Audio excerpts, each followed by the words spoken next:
स्वागत है NMF news पर। मैं हूं आपके साथ रोहित। इजराइल का ईरान पर वार, साथ अमेरिका का, जिसके बाद अब दुनिया यह कह रही है कि यह जंग सिर्फ एक दिन के लिए नहीं है, यह लंबी खिंचेगी और इसमें दुनिया के तमाम देश एक दूसरे के साथ खड़े नजर आएंगे। भारत कहां होगा, क्योंकि भारत का ईरान से भी उतना ही बेहतर संबंध है जितना इजराइल से है। तो ऐसे में क्या उस स्थिति में दुनिया आ गई है, ट्रंप की हट मान लीजिए, या फिर कुछ और, कि अब यहां से जंग बड़ी होने वाली है? ये समझने की कोशिश करेंगे। मेरे साथ हैं विंग कमांडर पुष्कल द्विवेदी जी। बहुत बहुत स्वागत सर आपका एनएमएफ न्यूज पर। हर हर महादेव। सर, पिछले 2-2.5 दशक से कुछ भी जंग होती है, पटाखा भी फूटता है एक दूसरे देश के बीच में, तो हम कहते हैं कि तीसरा विश्व युद्ध अब से शुरू हो रहा है। लेकिन ये पहली बार है जब इस तरीके से युद्ध इतने बड़े पैमाने में पहले दिन ही पहुंच गया। 8-9 देशों पर ईरान का हमला, अमेरिकी बेस जहां जहां थे, और फिर अमेरिका का कहना कि हम इनको तबाह कर देंगे, न्यूक्लियर पावर नहीं बनने देंगे। तो क्या लग रहा है कि अब वो स्थिति आ गई है कि जब ये युद्ध और बड़ा होता हुआ आपको नजर आ रहा है? नहीं, बिल्कुल नहीं, ऐसा नहीं है। एक सामरिक विशेषज्ञ के तौर पे मैं इसे दूसरी तरह से देखता हूँ। देखिए, ये एक युद्ध नहीं है, ये एक रिजीम चेंज ऑपरेशन है, आरसीओ है। इसको नाम भी जो दिया है यूएसए ने और इसराइल ने क्या, यूएसए ने ही दिया होगा जी वो नाम भी दिया हुआ है लायंस रोर, जी। यानी कि सिर्फ थोड़ा गुर्रा के दिखाना है ये। देखिए, जिस प्रकार से हमले हुए हैं, जिस प्रकार से इसराइल ने हमले किए, मैंने 2-3 दिन पहले भी अपने एक इंटरव्यू में बोला था कि इसराइल के कंधे पे रख के बंदूक चलाई जाएगी, अमेरिका चलाएगा, और वो सिर्फ रिजीम चेंज के लिए होगा। और वही हुआ।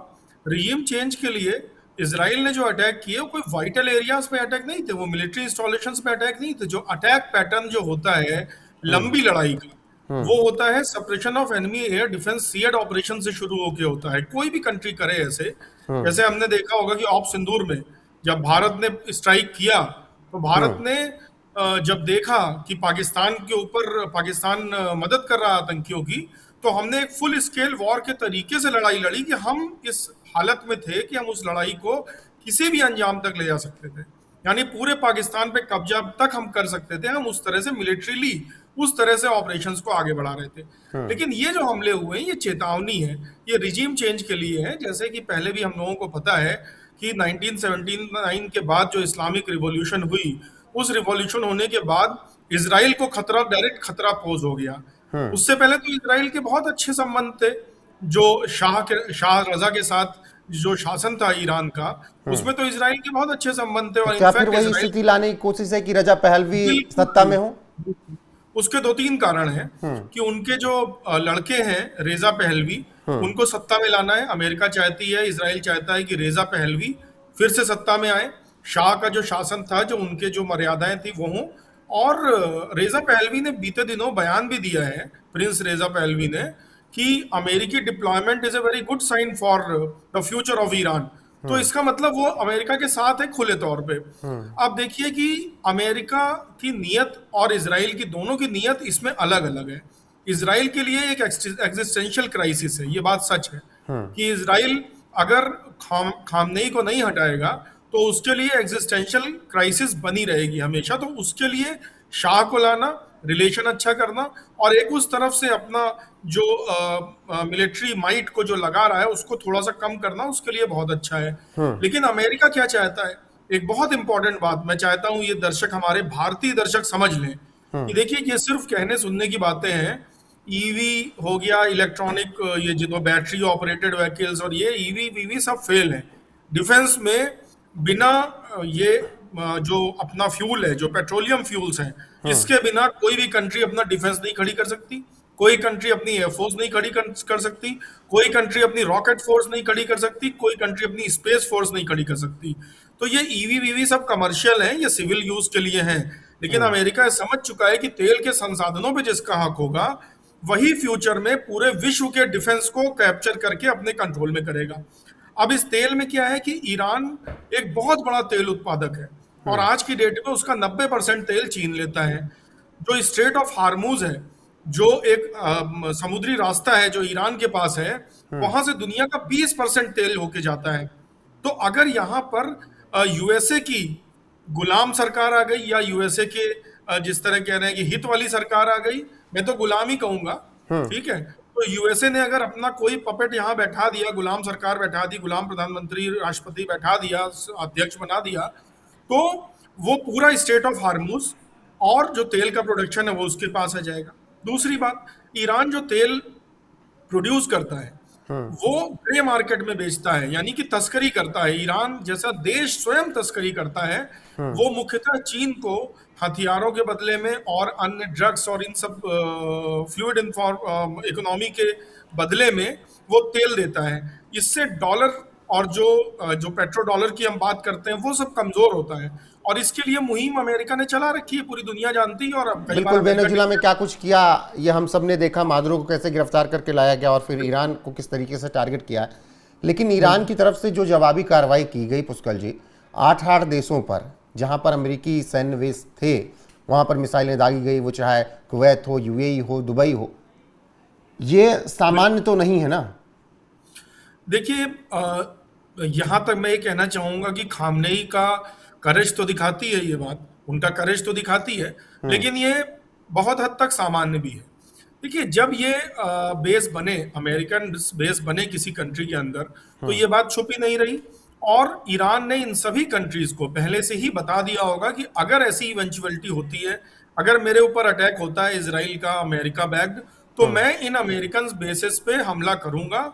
और ये चीज बताने का ये कारण भी है कि एक ये मिलिट्री एक तरीके से इथोस इसको कहते हैं कि हम अगर थर्ड पार्टी पे अटैक करते हैं, जैसे हम आपके घर के अंदर छुपे किसी शत्रु पे अगर अटैक करने जाएं, मान लीजिए कोई टेररिस्ट आपके घर में शरण ले ले, और जब हम उसको अटैक करने जाएं तो हम आपको पहले बताएंगे कि आपके घर में ये चीज है, हमें आपसे दुश्मनी नहीं, लेकिन हम इसको मारेंगे। पहली चीज मैंने छोटे रूप में इसको समझाया।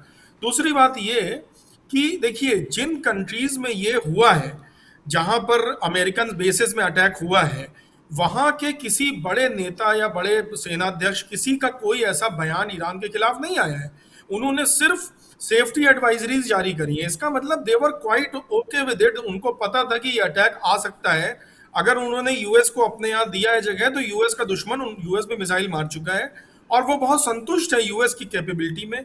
वो बहुत संतुष्ट है इस बात में कि ईरान फुल स्केल वॉर उनकी कंट्री के खिलाफ नहीं छेड़ पाएगा। और ये बात हम भी जानते हैं कि ईरान की अभी हैसियत नहीं है इतनी। उसका एक सबसे बड़ा कारण मैं बताऊंगा, ईरान की हैसियत नहीं है कि इसको वो वर्ल्ड वॉर के स्केल पे ले जाए, या स्वयं अमेरिका जैसे और इसराइल जैसे कंट्रीज से वो लड़े। उसका कारण ये है कि देखिए, जब हम विश्लेषण करते हैं पूरी तरह से सामरिक, तो हम पाते हैं कि ईरान ने अपनी रॉकेट फोर्स पे बहुत ध्यान दिया, लेकिन उसने अपनी एयर फोर्स के मॉडर्नाइजेशन पे बिल्कुल ध्यान नहीं दिया।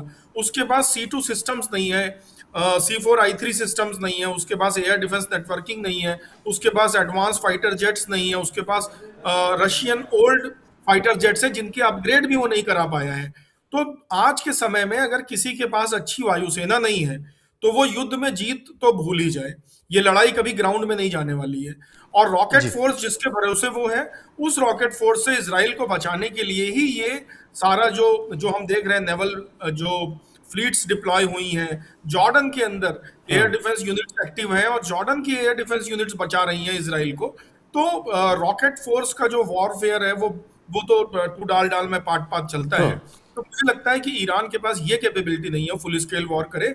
अब प्रोपोगेंडा शुरू होगा और ईरानी जनता को ये समझाया जाएगा कि ये सिर्फ खामनेई है जिसकी वजह से ये अटैक हो रहे हैं। अगर ये हट जाएगा तो देश में खुशहाली आ जाएगी, हमारा देश विकास करेगा। और मुझे लगता है कि जनता किसी भी कंट्री की वो युद्ध नहीं चाहती है, कट्टरवाद नहीं चाहती है, और जनता कहीं ना कहीं घुटने टेक देती है जैसे ही शेयर मार्केट्स गिरती हैं, जैसे ही बिजनेस ट्रेड ये सारी चीजें इनकन्वीनियंस होती है। जनता कहती है यार, एक आदमी के राजा बने रहने के चक्कर में हम क्यों मरे, और जनता विद्रोह करेगी पहलवी के शासन लाने के लिए। ऐसा मुझे ये रिजीम चेंज ऑपरेशन से ज्यादा कुछ नहीं। जो आपने बात की शेयर मार्केट की, मैं उसी को आगे बढ़ाऊंगा कि निश्चित तौर पर दुनिया की मार्केट चाहे क्रैश करे और या तो बहुत ज़्यादा महंगाई बढ़े, हद से ज़्यादा ये होने वाला है।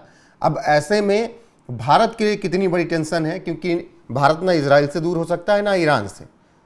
स्टैंड कहाँ करेगा भारत? देखिए, मैं दोनों पक्ष बताता हूँ। पहली बात, शेयर मार्केट, मुझे नहीं लगता इससे यूएस की शेयर मार्केट पे और भारत की शेयर मार्केट पे कोई खास असर पड़ेगा। मार्केट लड़ाई को बहुत अच्छे से समझती है, तो मुझे नहीं लगता इससे खास फर्क हमें मार्केट पे हमारी पड़ेगा। लेकिन एक बहुत बड़ी हमारे साथ विश्वासघात हो गया है।